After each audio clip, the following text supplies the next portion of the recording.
आपण सर्वांनी आपल्या बालपणी जत्रे यात्रेतला मौत का कुवा पाहिला असेल, पण 9 जीवांना जिवंतपणे गिळणारा या पृथ्वी तलावरचा दिंडोरीतला मौत का कुवा पहिल्यांदाच पाहिला असेल। रस्त्याकडील विहिरीत मोटार कोसळून 9 जणांचा मृत्यू झाल्याची बातमी आली आणि सारा महाराष्ट्र हळहळला। या दुर्घटनेत मृत्यू पावलेल्या 3 जणांनी थोडंफार तरी जग पाहिलं असेल, पण त्या 6 चिमुकल्यांची काय चूक होती हो, ज्यांना काळ बनून दबा धरून बसलेल्या त्या मृत्यूच्या विहिरीनं एका दमात गिळून टाकलं। प्रशासनानं ती विहीर आता बुजवून टाकली आहे म्हणे, पण त्या दरगोडे कुटुंबाला कधीही भरून न येणारं मोठं भगदाड पडलंय। त्याचं काय, त्याला कोण बुजवणार? पाहूयात यावरचा हा इमोशनल रिपोर्ट, 9 जीवांना गिळणारा मौत का कुवा।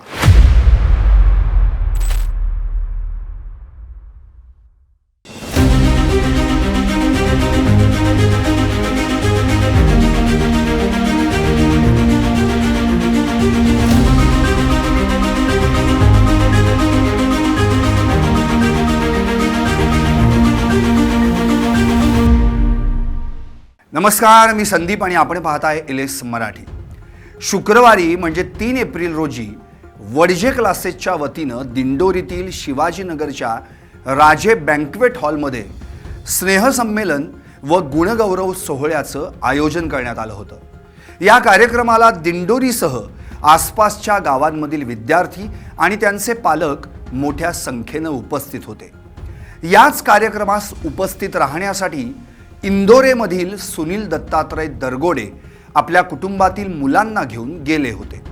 रात्री 10 वाजता कार्यक्रम संपला, सर्वजण आपापल्या घराकडे जायला निघाले। दरगोडे कुटुंबीय देखील आपल्या एर्टिगा मोटारीत बसून घरी जायला निघालं। इंदोरे ते दिंडोरी साधारण 10 ते 15 किलोमीटरचं अंतर। रात्रीचे 11 वाजले असतील। त्याच दरम्यान मंगल कार्यालय परिसरातल्या शेतातील एका विहिरीत त्यांची मोटार कोसळली आणि ही भीषण दुर्घटना घडली। ही विहीर पाण्यानं तुडुंब भरली होती। आश्चर्य या गोष्टीचं वाटतं की जवळपास 100 फूट इतका मोठा कॉन्क्रीटचा रस्ता असताना देखील त्याच्या मधोमध एक विहीर कशी काय असू शकते। त्यात तिला ना कोणता सुरक्षित कठडा, ना सुरक्षितते संबंधित कोणती व्यवस्था। या प्रकरणी विहिरीचे मालक राजेंद्र राजे यांच्यावर सदोष मनुष्यवधाचा गुन्हा दाखल झालाय।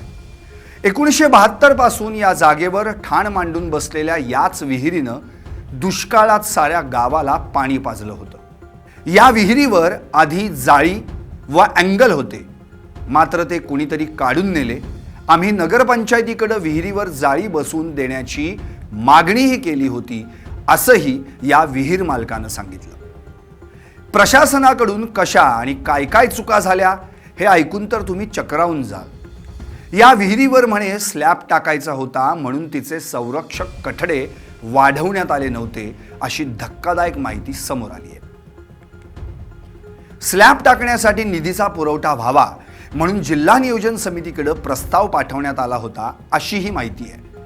आता त्याबाबतची प्रशासकीय मान्यता कधी देण्यात आली होती आणि निधीचा पुरवठा का केला गेला नाही, याचा खुलासा जिल्हाधिकारी आयुष प्रसाद यांनी मागवलाय। आता आणखी एक धक्कादायक गोष्ट सांगतो। ज्या लेआउटमध्ये ही विहीर आहे त्या लेआउटची मंजुरी 2002 मधली आहे, पण त्यापूर्वीपासूनच या ठिकाणी विहीर होती आणि तिच्या पाण्याचा वापर शेतीसाठी केला जात होता। कालांतरानं शेती जाऊन तिथं लेआउट पाडण्यात आला। आजूबाजूला घरांची कॉलनी अस्तित्वात आल्यानंतर या विहिरीच्या पाण्याचा वापर बांधकामासाठी केला जाऊ लागला। या विहिरीच्या दोन्ही बाजूने रस्ता असून पथदिवे सुद्धा बसवण्यात आले आहेत। मात्र प्रश्न हा पडतो की रस्त्याचा शेवट विहिरीजवळ कसा? रस्ता तयार करताना विहिरीजवळ सुरक्षिततेच्या उपाययोजना का केल्या नाहीत, याचं उत्तर मात्र कुणाकडेच नाही।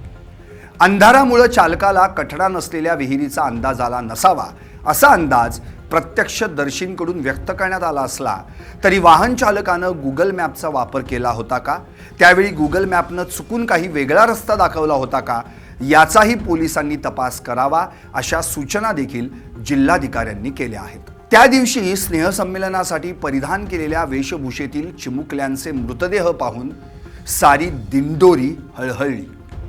या दुर्घटनेत इंदोरेमधील सुनील दरगोडे आणि अनिल दरगोडे या 2 भावांच्या कुटुंबातली लहान मुलं आणि इतर सदस्य अशी एकूण 9 जण मृत्युमुखी पडली. या अपघातात आपला जीव गमावलेल्या 7 वर्षांच्या समृद्धीची, 11 वर्षांच्या श्रावणीची, 11 वर्षांच्या श्रेयसची, 10 वर्षांच्या राखी उर्फ गुणवंतीची, 13 वर्षांच्या माधुरीची आणि 14 वर्षांच्या सृष्टीची काय चूक होती? अनिल दरगोडे यांचं तर कुटुंबच उद्ध्वस्त झालं. पत्नी, मुलगी, मुलगा, पुतणी, भाऊ, वहिनी या साऱ्यांना गमावून बसले.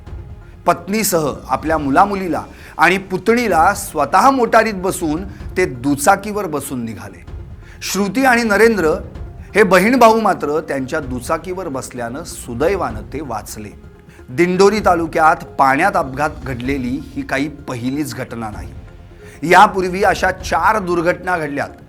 यापूर्वी घडलेल्या 4 दुर्घटना कुठं घडल्या होत्या पाहूयात ग्राफिक्सच्या माध्यमातून. दिंडोरी तालुक्यात यापूर्वी पाण्यात घडलेत 4 अपघात. मार्च 1994 मध्ये नाशिक कळवण रस्त्यावरील अवनखेड येथे कादवा नदीत कोसळून खिराडकडे जाणाऱ्या बसला अपघात, 80 प्रवाशांचा मृत्यू. याच ठिकाणी एका नाटक कंपनीची मिनी बस पाण्यात पडून 10 जणांचा मृत्यू. सुमारे 15 वर्षांपूर्वी ढकांबेजवळील वळणावरील विहिरीत कार पडून मध्य प्रदेशातील 5 भाविकांचा बुडून मृत्यू. गतवर्षी जुलैमध्ये सीड फार्म परिसरात कार रस्त्यालगतच्या खड्ड्यात उलटून बुडाली होती पाण्यात. मृतांच्या नातेवाईकांना 5 लाख रुपयांची मदत जाहीर झाली असली आणि 1-2 नव्हे तर तब्बल 9 जणांचा जीव घेणारी ही विहीर काल शनिवारी मुरुम टाकून बुजवण्यात आली असली तरी त्या दरगोडे कुटुंबाला पडलेल्या भल्या मोठ्या भगदाडाचं काय? त्यांच्या कुटुंबाची कधीही भरून न येणारी पोकळी कशानं भरून काढणार? त्यांच्यासाठी तर सारं आभाळच फाटलंय. कुठं ठिगळं लावणार? मौत का कुवा बनून अशा कितीतरी मृत्यूच्या विहिरी आज आ वासून बसल्या असतील आणखी कुणाला तरी गिळण्यासाठी.